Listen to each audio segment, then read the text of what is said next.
and welcome to the Love How Deep podcast with Brian and Heather Mayer. Our purpose is to equip married couples like you with resources that rely on the transformative power of God's Word to strengthen your relationship.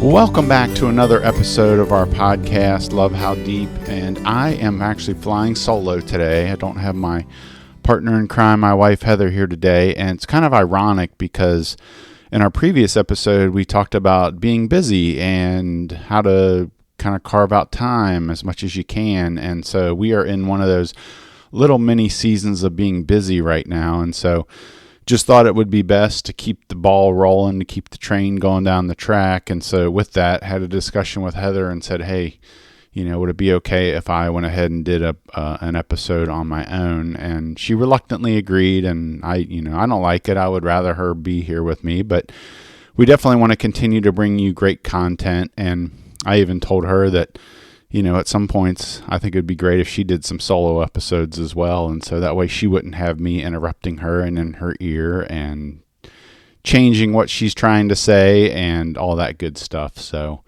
But anyway, I am excited to be here with you. I thank you for joining me today, and I think we're going to have I think this is going to be a good topic. What we're going to be talking about today is all about humility and being humble in your marriage. And I think a lot of times it's not that we are purposefully not being humble or that we are intentionally, trying to be selfish, but it's just really in our nature. I mean, it's in our nature as human beings. It's kind of how we were born. That's really what we fight against. And if you're a Christian, we know a lot that we've been born with a sin nature, is what we call it. And the only way around that is to come to terms with that and give our lives to Christ. And, not that sin will go away, but the burden that sin puts on us has been lifted, and that we have eternal life and that we can spend an everlasting life with God because of that. And so, again, it doesn't mean that sin goes away. It doesn't mean that our selfishness goes away. It just means we have a way to deal with it better. We're forgiven. And again, the burden of that is lifted off of us. So, and I think sometimes that makes it a little bit easier to not be selfish too, to know that that's the case. And so, again, very important topic here. Like I said, lots of reasons that it happens, but I still think no matter why it happens, it's still very important to talk about. And I've got I don't know if you call it a key verse or a memory verse that would be very important with this, and it's out of Philippians chapter 2, verses 3 and 4, and it says, "Do nothing out of selfish ambition or vain conceit. Rather, in humility, value others above yourselves, not looking to your own interests, but each of you to the interest of others." And so the dictionary definition of humility is simply by taking a modest view of yourself, but it's also being free from pride and arrogance. And Heather she's talked a little bit to me about this one, that, when she's had some unforgiveness in her life over some things that have been done to her in her past, she recognizes and realizes that some of that is a result of pride. It's like, no, I don't want to forgive. I don't feel like this person deserves that. And so, in sort of an indirect, it's not purposeful, but it really does come out to be that we've got pride and we've got some arrogance, like, hey, I'm better than you and I'm not going to forgive you. I've not done something as bad as you have, and so you don't deserve forgiveness. So, but really, again, I think especially here in the United States, if you're listening here, you know that we are in a society that values like independence and values striving and always pushing forward, and sometimes at the cost of our families and our friends and other things that are important to us. It's always about pushing forward. And I think in other countries, to some degree, that's the case. I think in a lot of countries, they value family. They value doing things for other people a little bit more than they do here. So this might be a message more for the people here in the United States, but if you're listening somewhere else, I'm sure that this happens as well. And really, humility, it can be confused. A lot of times we think, oh, am I just supposed to think less of myself? And what I like to say is, no, humility is more about thinking about myself less, not so much thinking less of myself. So again, I want to put myself on kind of an equal footing with everybody else in my life. But the fact is, I want to try to think about them a little bit more with everything that I do. And we have the perfect model for what humility looks like, and that's in Jesus. And he came as a little baby. And so, how much more humble can you be to come as a baby? And I often think about, was he up in heaven sitting at the right hand of God, and they were having a conversation about him coming to earth? And I wonder if, and I'm sure this didn't happen, but if it were me, I might be like, hey, God, can I come as an adult? I want to be fully independent. I want to be able to do my own thing. And God sitting there saying, no, son, you're going to come as a newborn baby. You're going to be helpless. You're going to need others. You're going to go through a process of learning and understanding about the world, just like any other human being would. And the purpose and the point of that is that, I want to give you, and I'm talking as if I'm God to Jesus here. I want to give those that are on earth, the humans that I've created, the opportunity to be able to see you from birth to death, and to see everything that you've experienced, and to see what it's like to, again, go through all of life's mountaintop experiences, valley situations, stresses, pain, discomfort, and even obviously the torture and the terrible death that he went through. He wanted us all to see that. So he really does model, I think, what it is to be humble. I love this passage in 1 Corinthians chapter 1, verse 29, where it says that God chose the lowly things of this world and the despised things and the things that are not, to nullify the things that are, so that no one may boast before him. So again, going back to that example I just talked about, again, for me, it would be like, well, God, I want to present my best self. I want to show the world the best parts of me. And again, God was like, no, I want everyone to be able to see everything about you. And so that's why I'm choosing you to enter the world as a baby. And I think this also kind of reminds me too of, so Heather and I are doing this Love How Deep ministry, and we've got all sorts of things going with it. We're doing the podcast. We've built online courses. We've got a marriage conference, actually, that I'm super excited that we are piloting with our own church here in just a few days from this recording. We've got a newsletter. We've got all kinds of free resources on our website. We've got a blog. And really, Heather and I just look at each other like we're just average people. We're not pastors that pastor, a 25,000 member church in, wherever. And, we're not theologians. We don't have theological degrees, that type of thing. We're just average people that have a testimony. And I used to think that the only people that had great testimonies were maybe those that were, almost on death's doorstep because of drugs or, just terrible, awful lifestyles and that type of thing. And so I used to think I didn't have much of a testimony, but the older that I get and the more that I look back on it, yes, I have a testimony just like everyone else.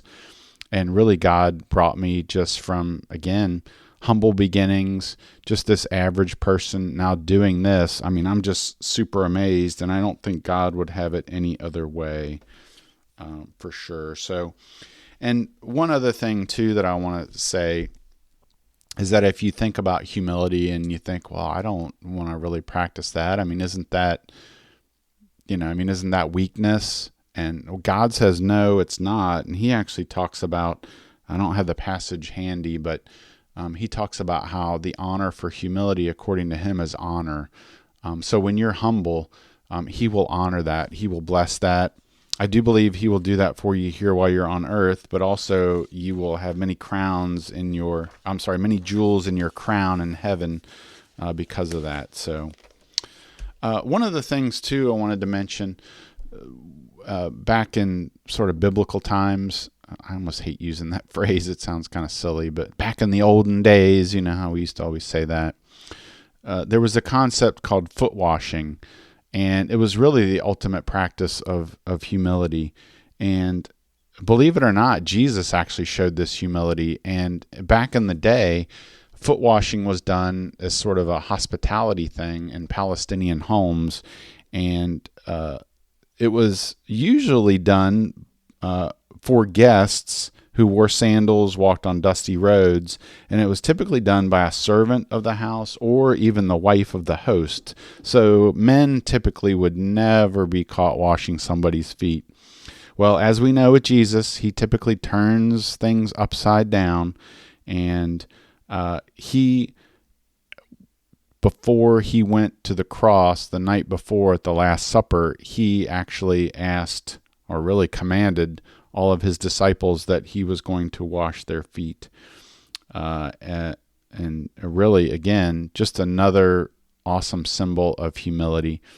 And I would just, as we're talking through, again, I would implore you as a married couple, again, work on ways to show humility.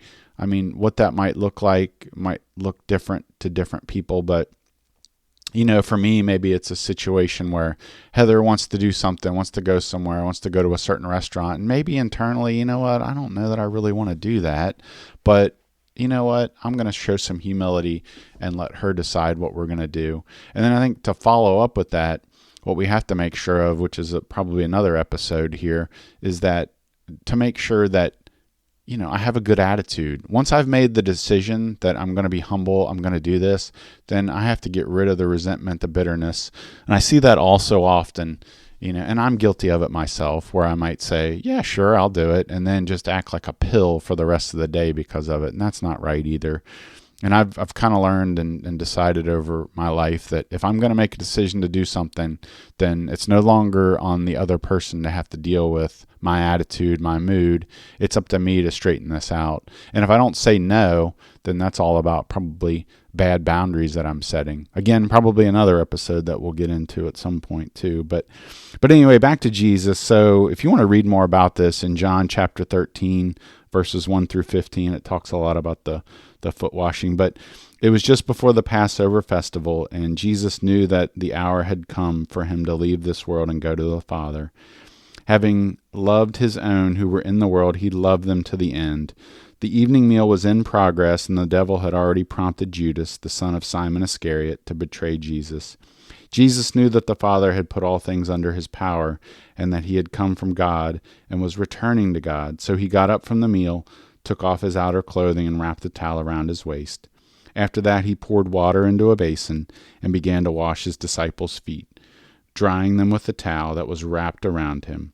He came to Simon Peter, who said to him, "Lord, are you going to wash my feet?"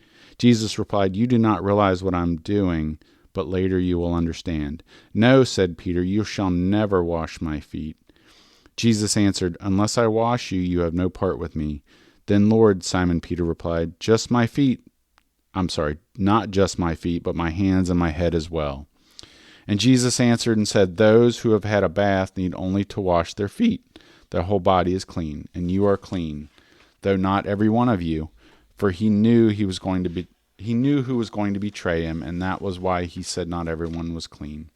So when he had finished washing their feet, he put on his clothes and returned to his place. "Do you understand what I've done for you?" he asked them. "You call me teacher and Lord, and rightly so, for that is what I am. Now that I, your Lord and teacher, have washed your feet, you also should wash one another's feet. I've set an example that you should do as I have done for you." And I just love that because obviously, number one, Jesus being a male, threw the culture sort of out the window. And he really wanted everyone to understand that, hey, everyone can do this. And then he ultimately said, now that I've shown you what to do, I want you to do this for others. I want you to do this for each other. And, I'll be honest. I mean, obviously, Heather and I, when we get home from work, it's not a practice that we do regularly or even really at all. We did do it once when we were training a group of marriage mentors, and we really thought this was an important thing to show the mentors so that they could show their couples and even maybe have them in a session do it.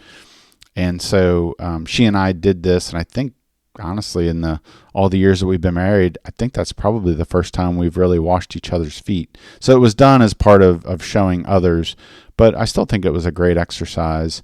And I even, many years before, I went to something called a breakthrough weekend at the church that we attended in Florida. It was a weekend event, and I had somebody wash my feet there, and it was just an experience I'll never forget. And I think, again, what Jesus is talking about here is, it's the thing that you're doing that's important. It's getting the feet clean, but it's really what does it symbolize? And it symbolizes, again, just washing someone from their sins. And that's sort of the point of this whole thing, is to say that you don't have to do anything. It's not on you to have to, kind of clean up the sin. It's on me to help you do this. And so I think a lot of times when we don't know Jesus and we're contemplating this Christian life or attending church, we think a lot, well, I've got to get myself cleaned up. I've got to start living right. I've got to start making better decisions. Then I can go to church. Then I'll be more accepted. And no, that's not the point. What he's actually saying is, no, come to me and I will wash you. I will take care of you. And I think the reason that we struggle with that is because we have difficulty with other human beings.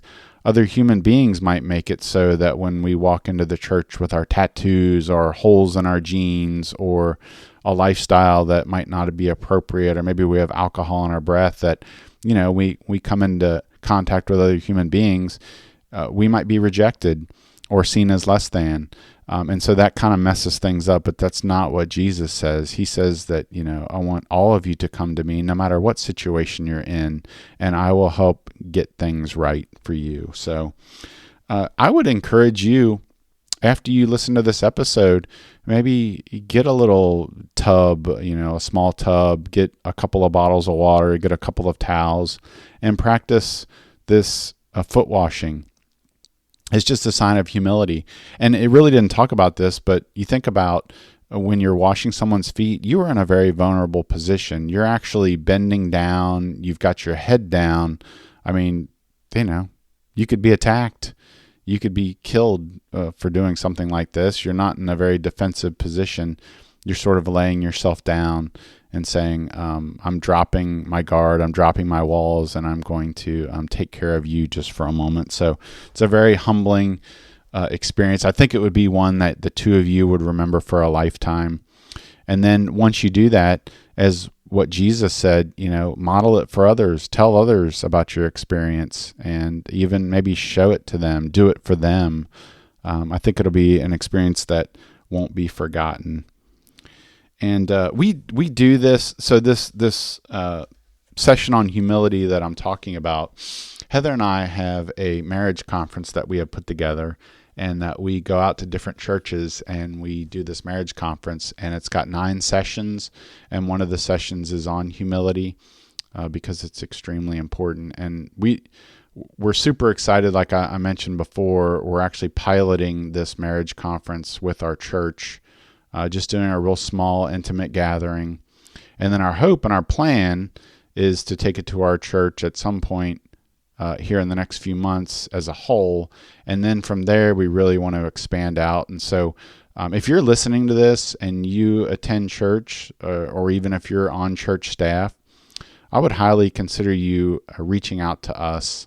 You can either go to lovehowdeep.com, and there's a page for our conference there, or feel free to email Heather or myself. You can email me at brian@lovehowdeep.com or heather@lovehowdeep.com, and let us know. And we'd love to talk to you about our marriage conference and what we can bring.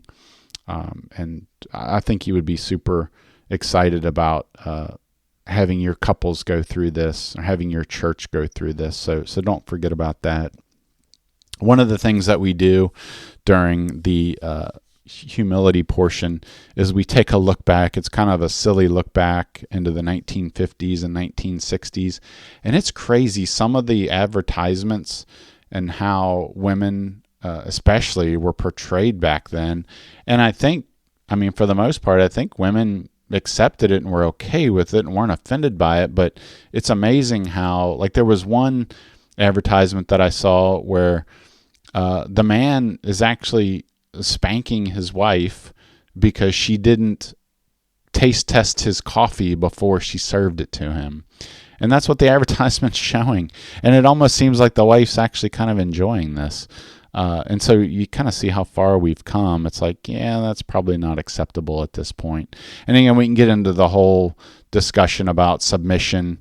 And like, I think it's in Ephesians chapter 5 that it talks about that in the Bible. But again, I think that's very misconstrued, but we're not going to kind of deal with that at this point. But there's even one, I don't necessarily think it was an advertisement. I think it's just like a funny thing someone put together, but this guy is peeking his head around the door, kind of coming home from work, and she's cooking dinner, and he says something like, "Wow, I see you've got a lot done today. Was the internet down?"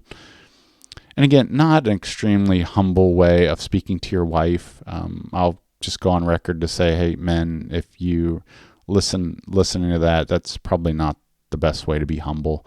The best way to be humble is to thank your wife for, wow, thank you for what you're doing. Thank you for cooking this meal. Thank you for taking care of the things in this home. And even if your wife works outside the home, give her thanks for what she's doing when it comes to that. Like, a lot of times people will tell me, well, that's just what they're supposed to be doing. That's, why should I thank something that is supposed to be done, or that's their job? No, don't look at it like that. Be humble, be thankful. I try my best. I'm not perfect, but whenever my wife makes dinner, whenever Heather makes dinner, which she typically does, 99.9% of the time she cooks our dinners.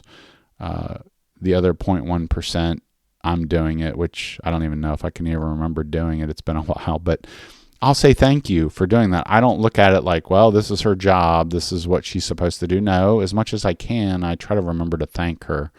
And so just remember that, to always be humble. And, I would ask you right now, what are some practical ways that you can show humility to your spouse? I want you to just kind of think about that for a minute as we're talking. Maybe just think of one thing that you can do. And maybe it's as soon as we're done with this episode, which we'll wrap up here in just a moment, think about something that you can do in a practical way to show your appreciation. It might be in words or it might be in deed. And so, again, just remember that model that Jesus had for us. I know when Heather and I, when we lived in Florida, the company that I worked for, I was working in the corporate world, and they had made the decision to relocate and move offices, and so asked me and others to move to Richmond, Virginia, if we wanted to maintain our same job. And so at that point, Heather actually was wrapping up she was getting her bachelor's degree for teaching, and she had a great opportunity at a school she was at. The principal loved her, and he said basically, you know what, she had done a long-term sub position and just was fantastic. And he said, you know what, you've got a job next year if you want it. And man, that really gave me pause. That I think both of us had to think about humility in that moment, to think about, okay, one of us is going to have to humble ourselves here. And I was actually, when that happened, I was certainly willing to potentially do that. But what we talked about was, I made more money than she did. And I think we looked at it from a little bit more of a logical standpoint, maybe not as much of a spiritual, supernatural kind of standpoint, although we did pray about it. But we just felt like the city that we were moving to in Virginia, which is where we are now in Richmond, had a little bit more of an opportunity. So that's really what drove what we decided to do. So we decided to move here. She forego, I don't even know. That's not a word. She decided that she was going to humble herself and follow me. And it took a little bit.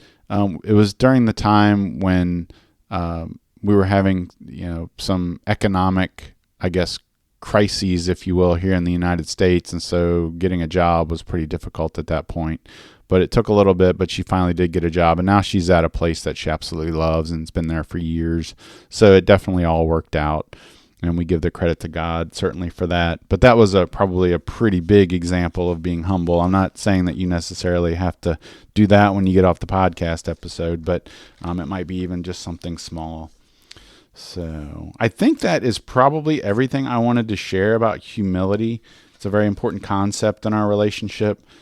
So certainly practice it as much as you can. And I hope you've enjoyed this episode. I know Heather has not been here, and I'm going to get her back on the podcast here, hopefully within the next episode or two. But again, one of those times in our lives when we've just got a lot of busyness going on, and I'm sure you do as well. And I am so honored and thankful that you have decided to listen.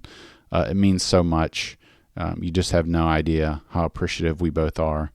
And if you want to see our show notes, if you want to see anything that we talked about, feel free to go to lovehowdeep.com/10. That's just simply the number 10, and you will have all the show notes about humility.